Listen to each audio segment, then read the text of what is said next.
this thing, you turn this thing, you turn this thing, you turn it like this, and then that would indicate that Renee would have to be over in that direction to make that shot.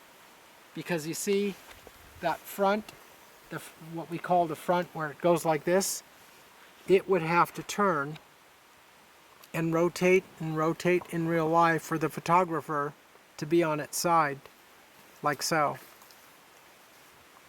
Well, this shot here was shot by Peter Byrne, and we see the big tree.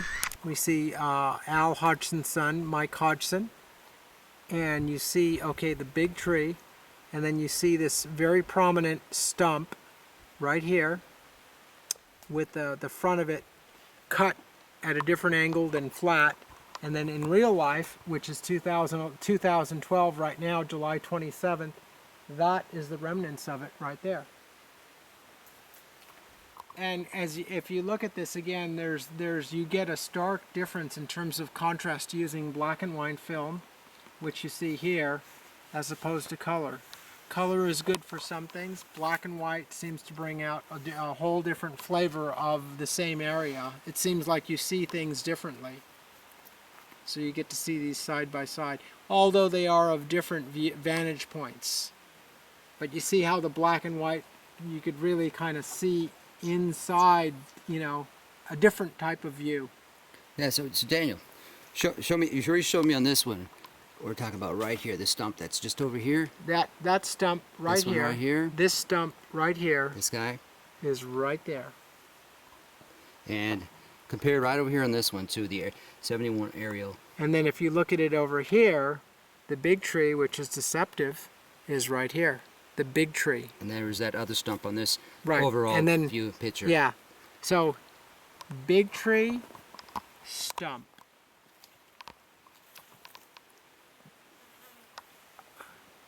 Big tree, stump.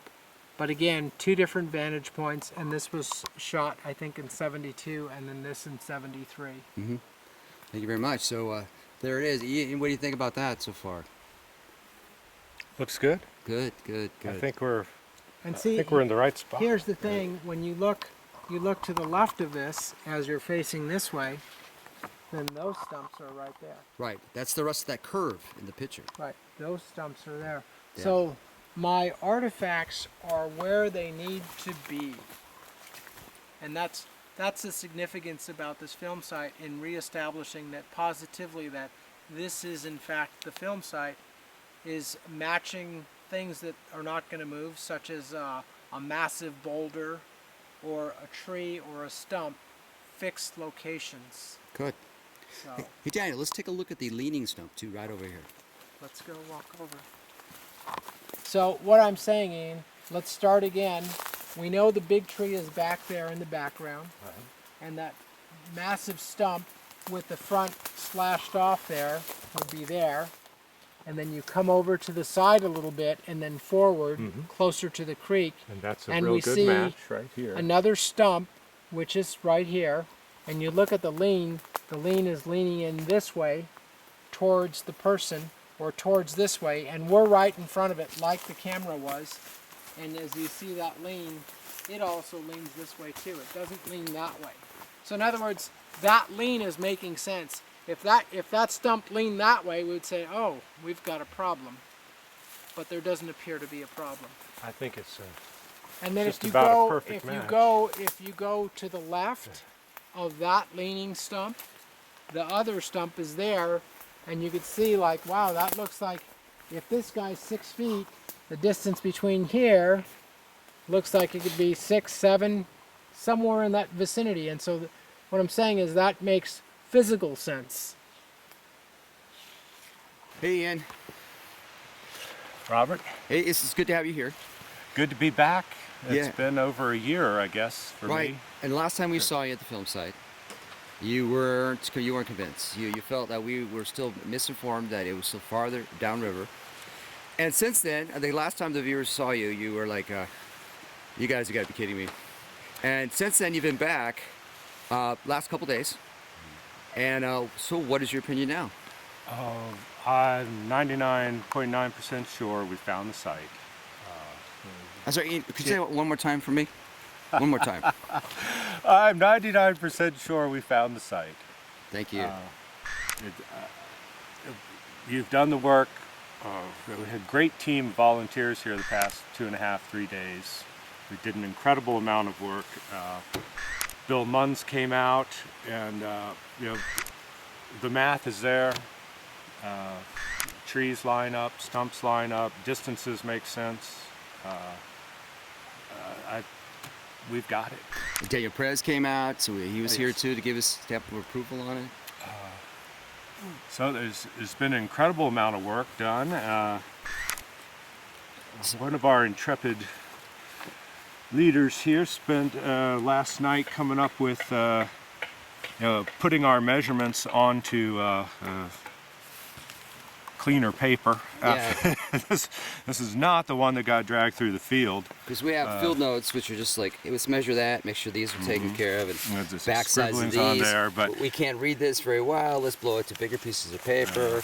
well, I guess the biggest thing we've done the past few days is take last fall's grid map of the area and start putting in some distances and between the main objects. So now we've got hard numbers in addition to just the rough estimates of where things were on the grid. So we have exact numbers for about a dozen different important items visible in the film and located on the grid. So it's pretty conclusive. There'll be more work forthcoming, especially as Bill Munns continues his analysis mathematically of the site. He already has laid out on the ground the creature's trackway, Patterson's movements, Patterson's filming locations, and it's lining up pretty well with everything else we have. Renee DeHinden's measurements on the site from the 70s. So I think we've put this one to bed. This is where the film was made, and it's considerably further upstream than most people thought. I'd certainly never been taken that far upstream to look at the site by any other investigator or researcher. So we found it. A eureka moment. Yes, you and Steve found it. Steve was our first convert. I was holding off because I want to compare the 71 overview with Renee with everything else, but Steven saw that big tree, and he did the same thing I've seen him do several times when he sees big trees. I think this is it. But this one actually... Yeah, so this one makes sense. It fits. We've got other trees. We've got the stumps. All we're missing is a large primate. So. Soon to be determined. Sitting right in front of us is Bill Munns' work. We've been working on it, and without too much details, it's still work in progress. We went over points of this, viewing, who did what, when, how, what direction, but all mapped out. So based on this map alone, Patty direction travel right here. It starts out green, pink, pink, pink, pink, intermittent every so much distance, and that's when the film ran out right there, over here when Patty first started being filmed. So from this, with the trees, and this is on top of Renee's, really faint. You see Renee's survey work on top of this, and maybe this is a little off. So working on all these guys here. So once you know these lines and distances, which we do know, you take 90-degree perpendiculars and you have a map distance, and you can find this. You can start intersecting these lines, and you find where to exit the flat floodplain approximately, and the approximate path of travel. So that's something we'll be looking at a little closer. Yeah, but we can. There's still a few things that come to mind. We could attempt to recreate the creature's exit. As Bob Titmus had reported in a week or so after the filming, he was able to follow her trackway apparently across the creek and back up the opposite bank to where she apparently sat down and watched where she'd come from, where presumably she was seeing Bill or Bob and Roger making casts.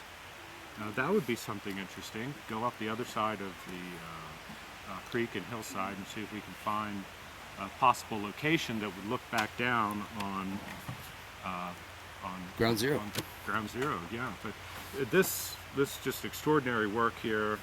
We've got all the main trees from the background, Renee's original work, and then all of Bill's work. This is incredible. We've got all the known photographs of the area and where they were actually taken from. We've A lot to look got it forward all. to. Yeah. Oh yeah. So I guess the story isn't over. It's like we're just gonna go find the film site, right? We're done. We're gonna pass it on to somebody else with more expertise. Done. Now we're thinking, God, wouldn't that be nice to be able to determine the height of the creature next step? After that is which way did it go? So, sounds really good. There is some work to be done on that. There's estimates of height from just under 6.5 feet to over 7.5 feet. So this may give them some more to work with. And now that we know more objects, locations and sizes, and I know Daniel's going to work on that. So Ian, Ian, is this project over? Well, we found the film site, so we've accomplished a goal that I don't think anyone's done yet. No, just getting started.